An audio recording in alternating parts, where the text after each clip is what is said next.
Good afternoon and welcome everyone. I'm Michelle Domino and I'm the Senior Education Policy Advisor here at Third Way. We're so pleased to have all of you with us today for the second event in our Across the Finish Line series, through which we are unpacking all things college completion and student success. For the first installment in the series, we covered the nuances of why college completion matters. And today we're going to dive into evidence-based student success programs and how they are moving the needle on student outcomes across the country. When we refer to a college completion program or intervention as evidence-based, we recognize that there's a body of evaluation research showing that it's effective in helping more students stay enrolled and make it across that finish line to a credential or degree.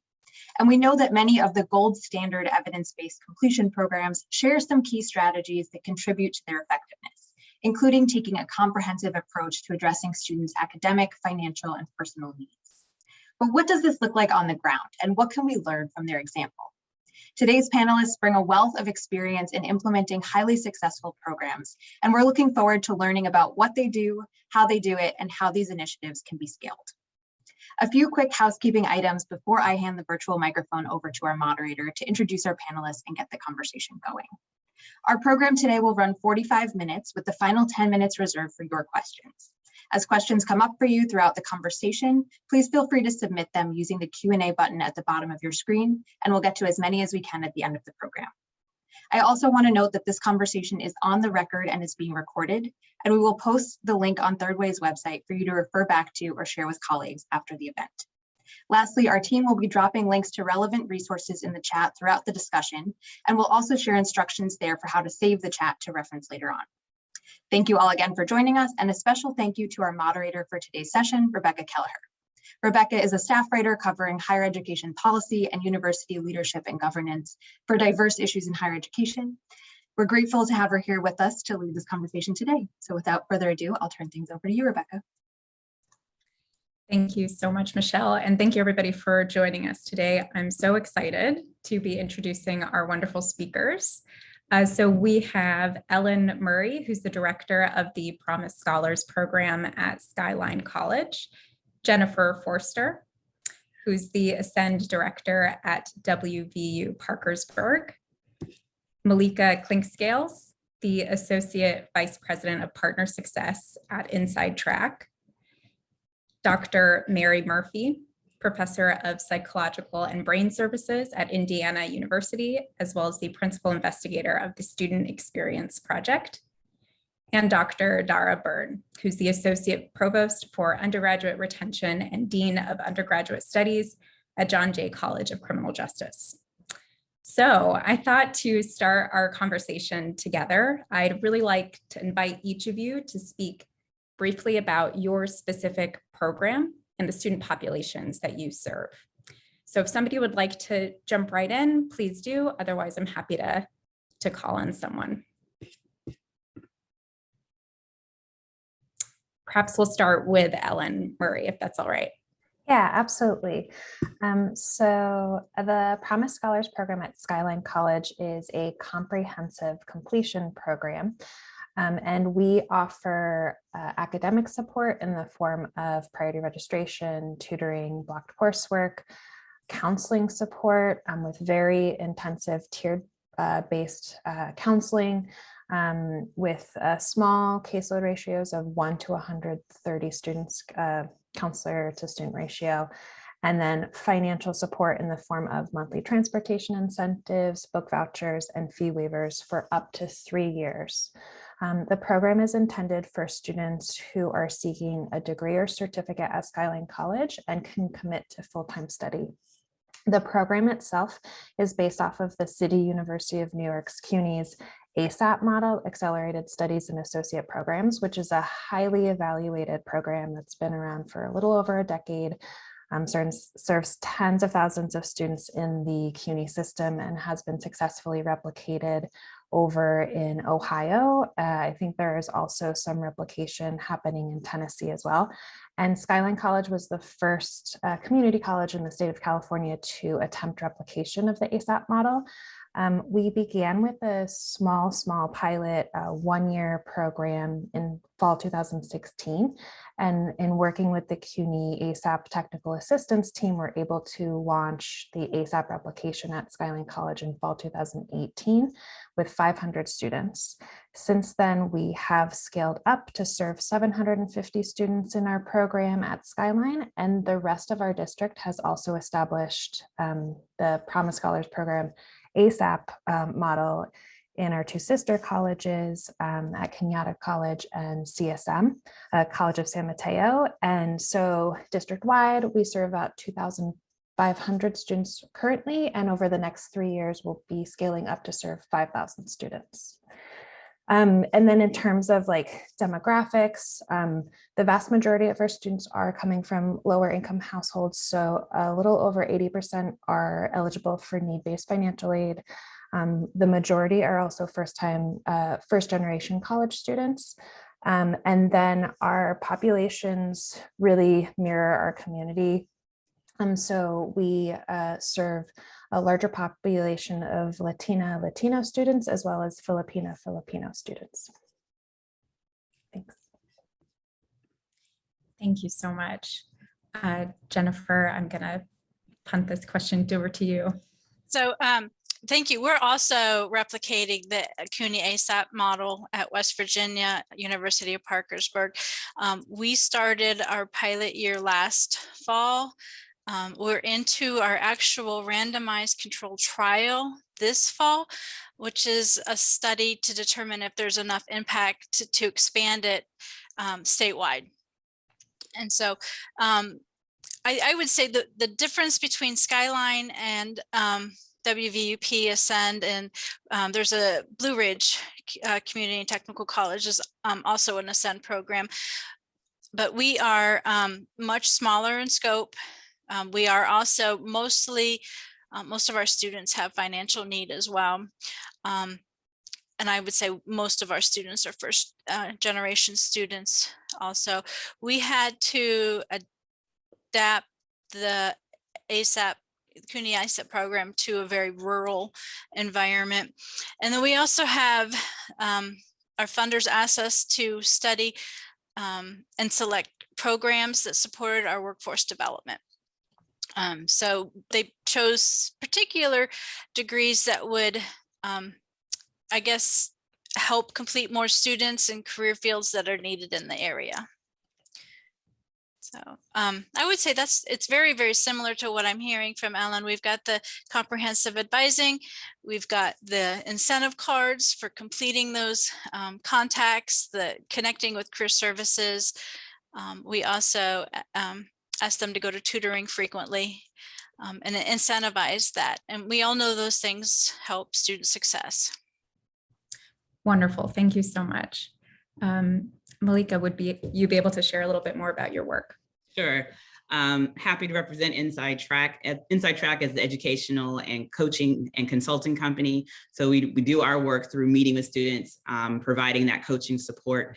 We do that in different parts along the student life cycle. So we work with students through retention coaching, enrollment coaching, actually helping students identify the right program, the right institution, as well as re-enrollment coaching, helping students that have stopped out, and then as well as career coaching.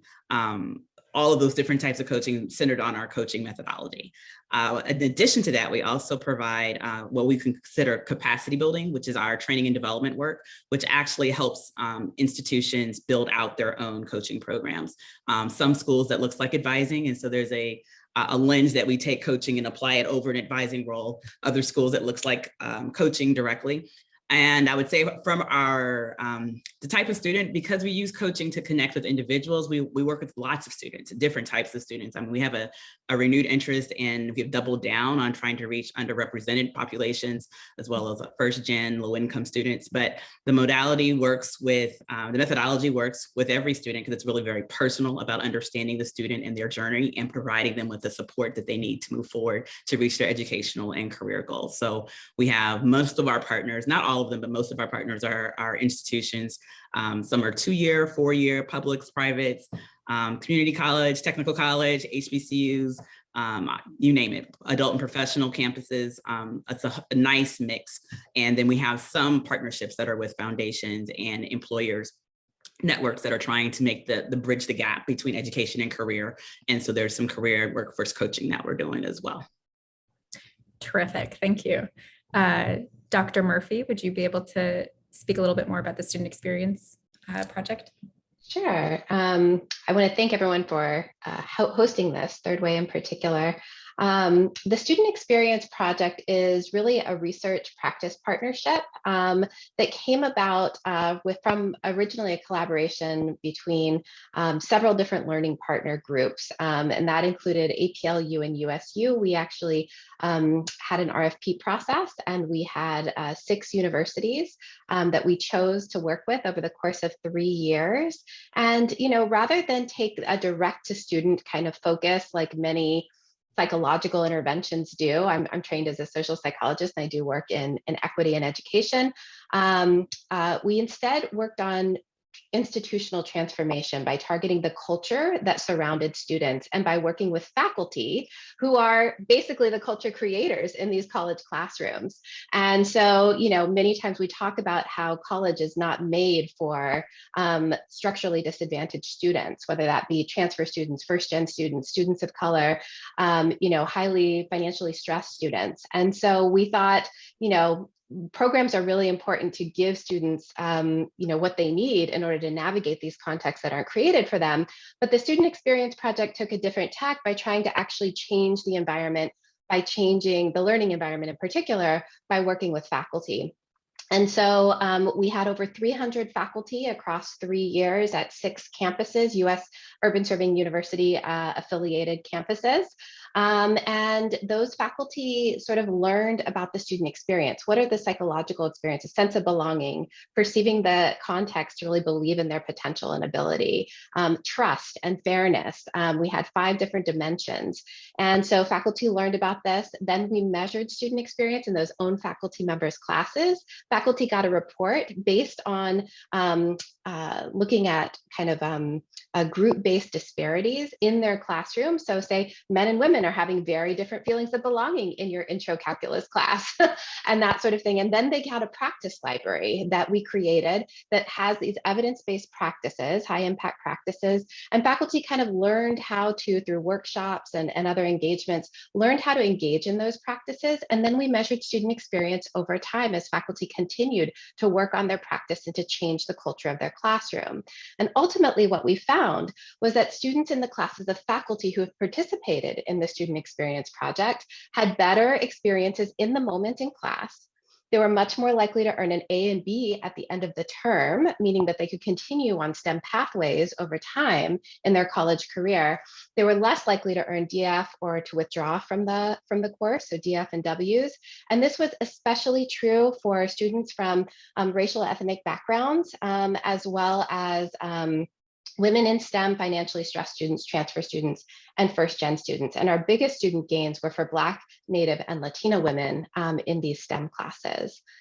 So that's a little bit about the Student Experience Project and sort of the gains that we've seen across time by really trying to focus on these culture creators and helping them figure out how to use evidence to change the learning environment in which students are operating. Thank you so much. I love that term, culture creator. It's a very helpful way of thinking about it. Dr. Byrne, would you be able to share a little bit about your work at CUNY? Sure, thank you. And thank you for giving me the opportunity to be here today to talk about ACE, which is the 4-year college replication of the ASAP model, which we've heard about.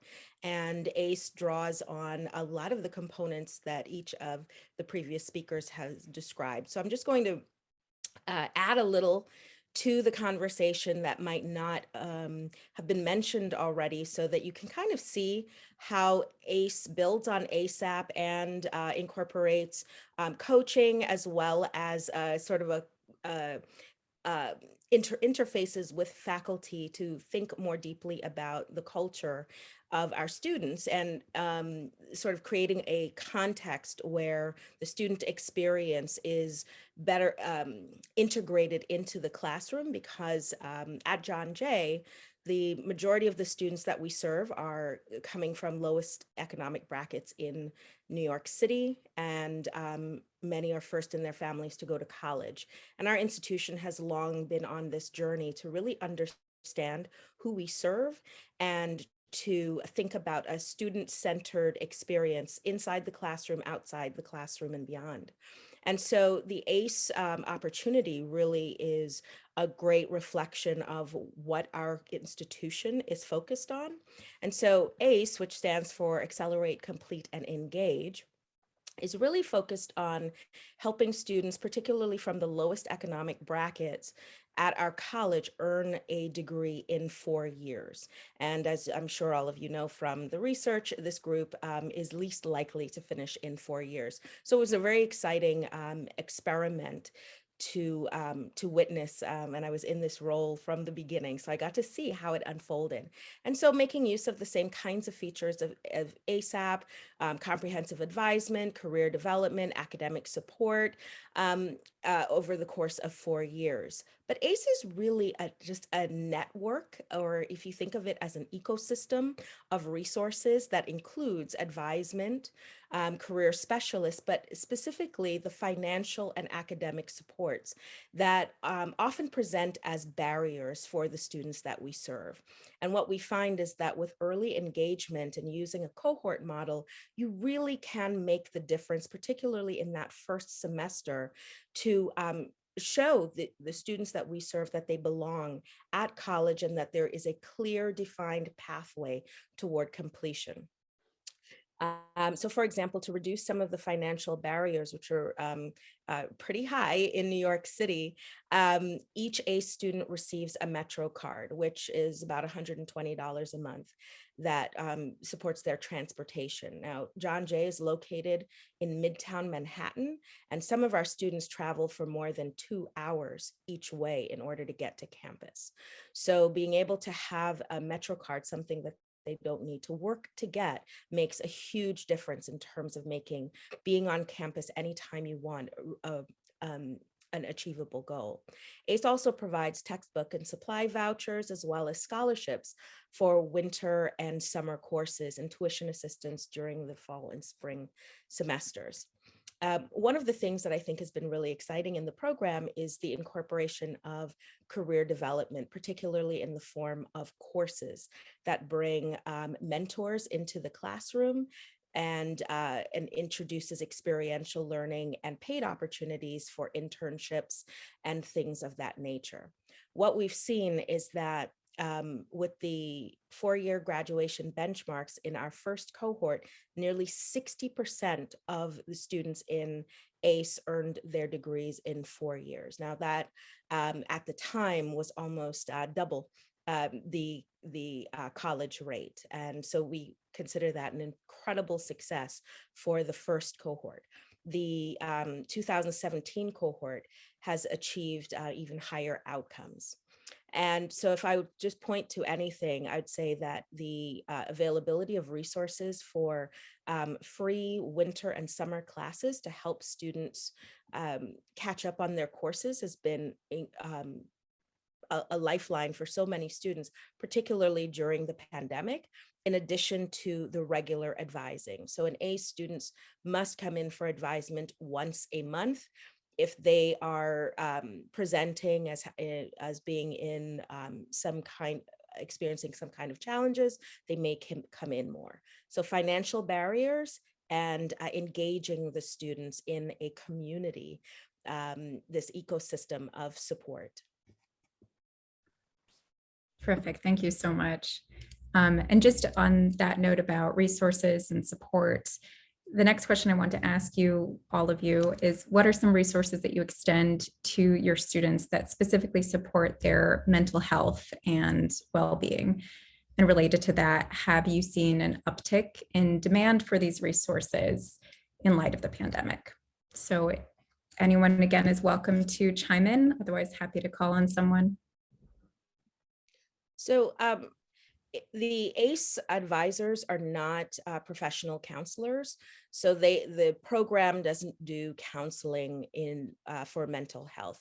They do refer, and so what I know from their reporting is that they have been referring more students to counseling during the pandemic. Something that we've seen nationwide. We were very fortunate at our institution to have a robust counseling, wellness support services, and other emergency support resources. And so we know that our students are making use of them, but because of FERPA issues and so on, I wouldn't be able to say exactly how many, but we do know that in all of our programs, and including ACE, students have been in need of additional support and making use of our counseling services at the college. Our Ascend students are required or incentivized to meet with their academic advisor twice a month. And so those constant contacts allow them to have a resource on campus, or they might disclose information because they build a rapport, because they have met so often. And that rapport allows us and allows them to feel comfortable sharing some of those food scarcity issues, housing security issues. And what Dr. Byrne was said is, it allows you to get them to the right place at the right time when they need it, before they withdraw and leave. We have a food pantry on campus. We could take them to our counselor on campus. And that in the pandemic, there was really not much more connection to the college for our students. They didn't come onto campus. They stayed off campus the whole time. So having somebody call, connect, email, text twice a month, I think really developed a link for them to the campus. I can mention a little bit about what we saw. We were just gearing our project up when the pandemic hit, and we actually gave our 6 universities the option to pause during the pandemic. And all 6 said, no, like the resources that we need to help support our students are needed now more than ever before. So they wanted to go, full force towards working on shifting the classroom culture. And it was particularly challenging to do because we were not shifting culture that existed, in an actual classroom. It was almost all online. So, the resources we had created from an evidence base had to actually be adapted to that online context. And so what we discovered was that as faculty were engaged in this, we were measuring students' psychological experience and their well-being across the term in these classrooms. And so, we saw that in comparison classes, sense of belonging, identity, safety, those sorts of things kind of were at all-time lows. But when faculty were engaged in the student experience project, working with these evidence-based practices, students' experiences increased significantly, and some by 30 or more % in the classroom. And so we really see that, that classroom context where students are really engaged with faculty over time and with their peers is a real source of possibility, where if faculty are given the right kind of resources, and it's important, the students then reported feeling more valued and respected in class, which leads to more well-being and better academic outcomes over time. So I think we definitely saw this, need, and all of the institutions saw the need was critical during that pandemic. At Skyline College, we definitely saw an uptick in students feeling and experiencing anxiety, stress, grief, and a true sense of isolation. And so we did have to rethink sort of the structure of our programs and how we showed up for students in our spaces. And so we quickly shifted in the beginning of the pandemic to provide more regular informal digital spaces for students to connect with their counselors and to one another. So we still continued our structured workshops on specific topics, but also created spaces where students could just drop in and check in with their counselor, check in with other students. We had a series of like Friday DJ sessions, or we had local DJs come in and just play music so students could be there on or off camera, just feeling that there was some way to connect with others in our program and with their counselor. The other thing that we did is we're very lucky at Skyline and in the California community college system that counselors are required to have a minimum of a master's in counseling. And so a lot of our counselors were able to really quickly develop content on mental health issues. And so we began to implement additional series of workshops that really focused on supporting students in developing the language and a larger degree of comfort in talking about mental health, and then really helping them develop tools to identify, address, and manage mental health. And then also finally understanding, at what point and how to connect with professional support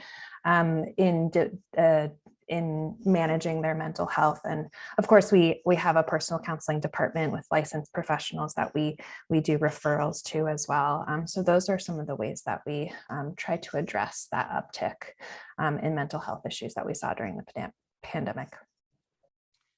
InsideTrack has really probably 3 ways that we were able to look at mental health. And with our coaching methodology, there are 8 areas that we use in assessment with students, and one of them is health. A part of the health assessment, which is really meant to understand physical health, your support system, social realities. Mental health is an area that we kind of assess there. And while our coaches are not counselors, they're able to prime students for questions and reflection around, like, how do you handle stress? How do you handle different ways that would impact your mental health? And from that, we also have what we would call our potentially serious situations, which is our crisis support department that really serves as backup for all of the coaches. So if there's something that happens in any coaching call, regardless of the type of coaching, that department is available to come and join a call if the coach feels that this is getting to an area that might need more therapeutic help, counselor support. And then that department, those coaches actually take over the call and are able to work directly. And sometimes it can range from different types of issues, mental health, intimate partner violence, food insecurity, whatever the issue is that says the student needs help, we're able to then connect them to resources in their local area. However, for the pandemic, what we thought was to have a specific program designed, which we called our on-demand coaching. And we partnered with many institutions, about 20 institutions, 5,000 students, where the students were able to reach in. And so as not necessarily being a part of a coaching program with InsideTrack, but being able to say, the pandemic is doing what the pandemic does and I need help. And so students were able to reach in. And what we found through that uptick really is that 62% of students were needing support in just managing school, like understanding school. 46% were really dealing with how to transition to online. And then the next big number that we saw was really students dealing with issues around food insecurity. And so that was specifically our initiative dedicated to students reaching in directly for support related to COVID-19. And that was a specific coaching program to deal with all of the mental health issues, as well as the stress and just frankly, the unknowns of being educated and existing and living in the pandemic. Thank you all for sharing so many. Oh, please go ahead, Dr. Byrne. I just want to add something. John Jay is really fortunate to have been invested in this kind of work for several years, particularly because our students have experienced many, many crises in the last decade. And so we had this foundation in place to address some of the things that our previous speakers were talking about. But one area that I think surprised everyone was the volume of students who had jobs that we now call essential workers. We had a lot of students who are first responders. We're a college that focuses on justice issues, and we have a lot of emergency management types of degree programs. So we had a lot of students in first responder jobs, but we had a lot of students that also discovered that they were essential workers. And we didn't have a layer around that. And I see a lot of heads nodding. So I think some of you saw that as well. It's about 3,000 of our students were in this, discovered they were in this category. And it gave us an opportunity to actually borrow from ACE, which is the winter and summer classes, and fundraise around that to try and extend it to a greater number of students who were in distress about trying to manage scary occupations that were putting them outside and at risk and feeling some kind of pressure about having, some of them had the only job in the household through the pandemic, and trying to manage their class schedules, along with feeling a sense of failure because this wasn't the plan. And so what we found is that by removing that financial barrier, again, something that ACE and ASAP shows, removing that financial barrier, it allows you to really connect with students about what they need beyond the part about keeping up with something simply for the sake of, what you have paid for. So we prioritized putting first responders and essential workers, and then students impacted by COVID in free summer and winter classes to help them recover and connect them with the food support, mental health support, and all of those other kinds of things. Again, the ecosystem.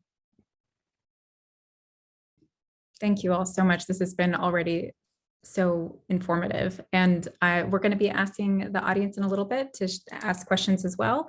But I had another question to ask all of you, which is that, evidence-based interventions by definition are effective at producing results and improving outcomes when implemented. And a lot of you touched on this already, but for those who haven't or wanted to stress a different point, what outcomes from your programs have made the biggest impact in your community that you'd like to highlight? I could speak a little bit to that. When we started the Student Experience Project, we really wanted to shift student experience in a more inclusive way that would sort of spur persistence in college and performance in these STEM courses in particular. But what we discovered was that while this was, meant to really help students, it actually transformed faculty. And, at first, when we talked with faculty, a lot of people think of faculty as sort of like, barriers in many ways to change and to inclusion in a classroom. And so, what we saw is faculty went from thinking about this as like potentially burdensome to things they said in their exit interviews with us: nourishing, sustaining, transformative. And it actually helped faculty change their relationship with their students. They said, I'll never go back to teaching in this other way again. It increased their peers, like they brought on the entire departments after participating in this. And speaking to institutional change, one outcome we saw was that the learning of centering student experience and understanding gaps in student experience by structural advantage and disadvantage actually helped the institution create different kinds of change outside the classroom. So for example, early alerts were then tested. This early alert language actually produces less sense of belonging and inclusion for students than that early alert language, right? Probation messaging, the design of the physical and virtual spaces, all of these were then taken up by institutions to consider student experience, assess it, and then make changes in order to create a more equitable learning environment at the institutional level. So that was an outcome that we didn't really drive towards, but yet we saw that with a little bit of support and this different lens on student experience, it could really be taken up and be effective across many institutions for over 12,000 students across 6 institutions. Terrific, thank you. Does anybody else want to jump in and share? I'll jump in. I'll say one thing that is really impactful for InsideTrack's work is really the methodology by which we do coaching. And I think you can say the word coaching and lots of people have an idea of what coaching is, but it really depends on how it's being executed and what the foundation is or what those particular approaches or principles are. And so I think one thing that's been probably a game changer for us is that our coaching methodology is evidence-based, and it is in the Department of Education's What Works Clearinghouse. So that actually has empowered organizations and institutions to work with us because they know whatever we're doing, we have a set approach that produces outcomes. And that's been allowed us to be written into grants and allow funders to feel comfortable with whatever that process is.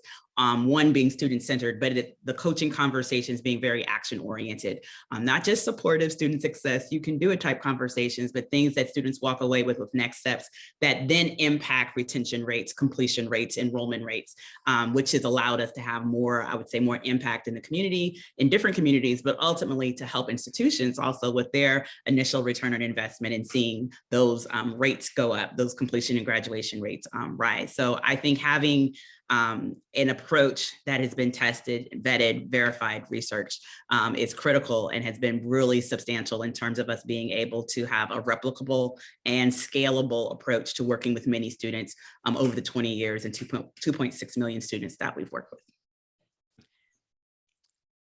One of the great things about our replication program is that we do track their engagement every month.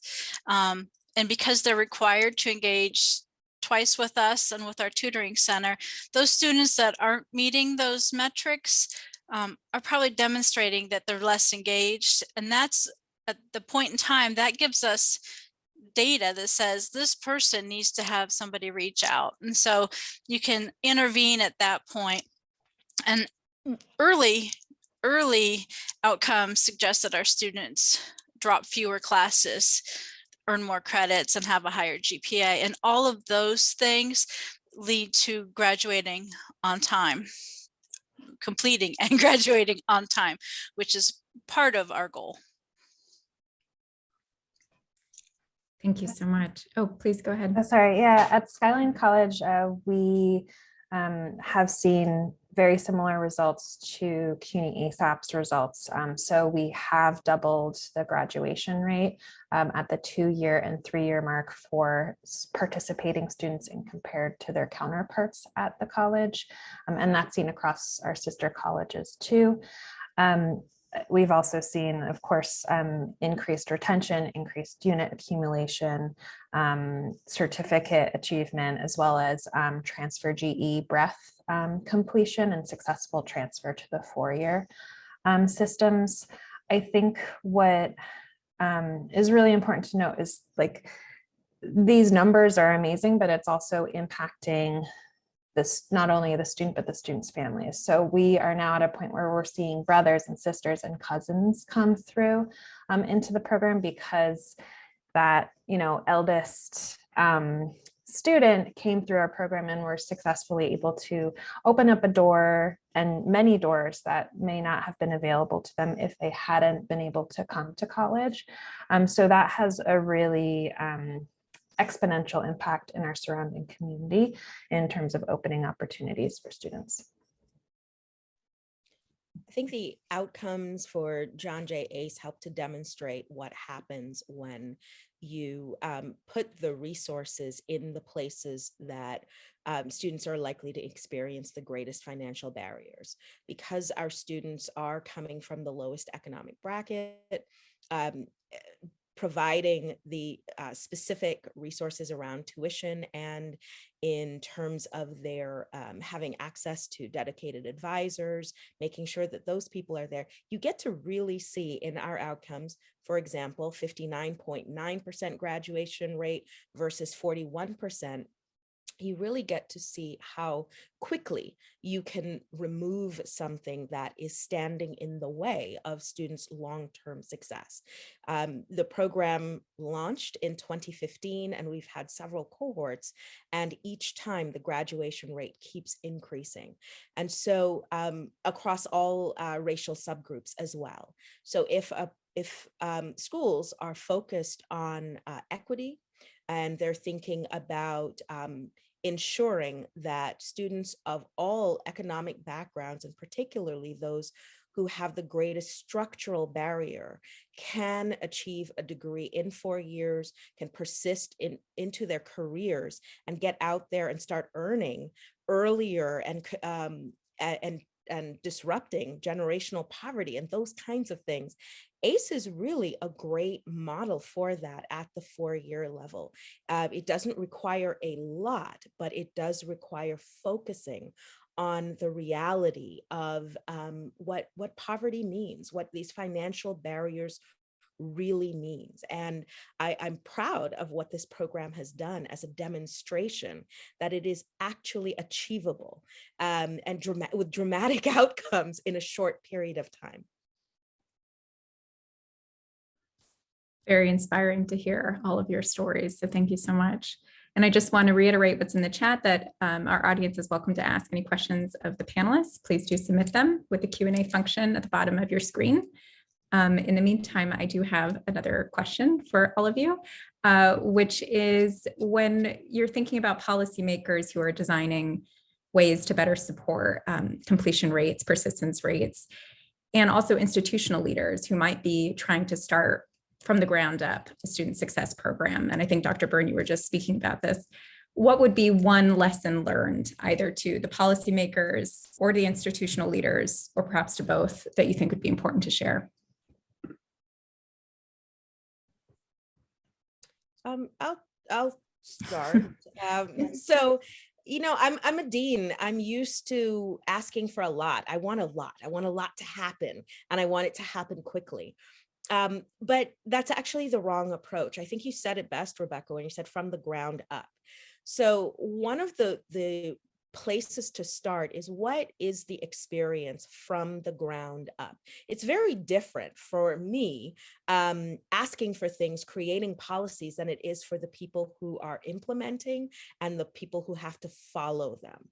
And so keeping things simple, particularly your goals and your expectations being very targeted and focused, but also programs and practices that are easy for an institution like mine, which is under-resourced, to mount. If it's going to take us 7 years to implement, then we've missed 7 years of opportunity to support people, to make a radical difference in our outcomes. And I think what we've learned from ACE and ASAP and so on is, and the work that Mary is doing in particular, when you focus on what institutions really do and what they really want to do, and you make use of what we already have. It's not our know-how. We have that. It's the connecting points. Right. And so when these programs and policies make it easy for us to connect and to see them through, to build it, to own it, and to maintain it, it will make a difference. So it's got to be simple. It can't have a lot of rules. It can't be complicated. If I need a whole new department in order to make it happen, then it's not going to be something that we can sustain. And I want to see this stuff, all of the work that we're doing. I want to see these things here 20 years from now, and to look back on the thousands and thousands of students who've benefited. And that's what I think is sometimes hard to help people like me and policymakers to see. It's actually the people on the front lines, their perspectives and experiences that need to inform our policies and our practices and our programming. I can add to this a little bit, just, raising up these points that Dr. Byrne has made here. I would say, when thinking about policy, don't leave out faculty and administrators as change agents, as institutional change agents. Giving students direct support is imperative right now, because we live in such an unequal society that students need those resources in order to have a fighting chance in institutions that were not built for them. But also consider, what can be done from an evidence-based perspective to really shift the practices of faculty and administrators. Remember that faculty, once getting tenure, are there for life, right? They have huge impact. They reach thousands of students, right? Tens of thousands of students over the course of their career.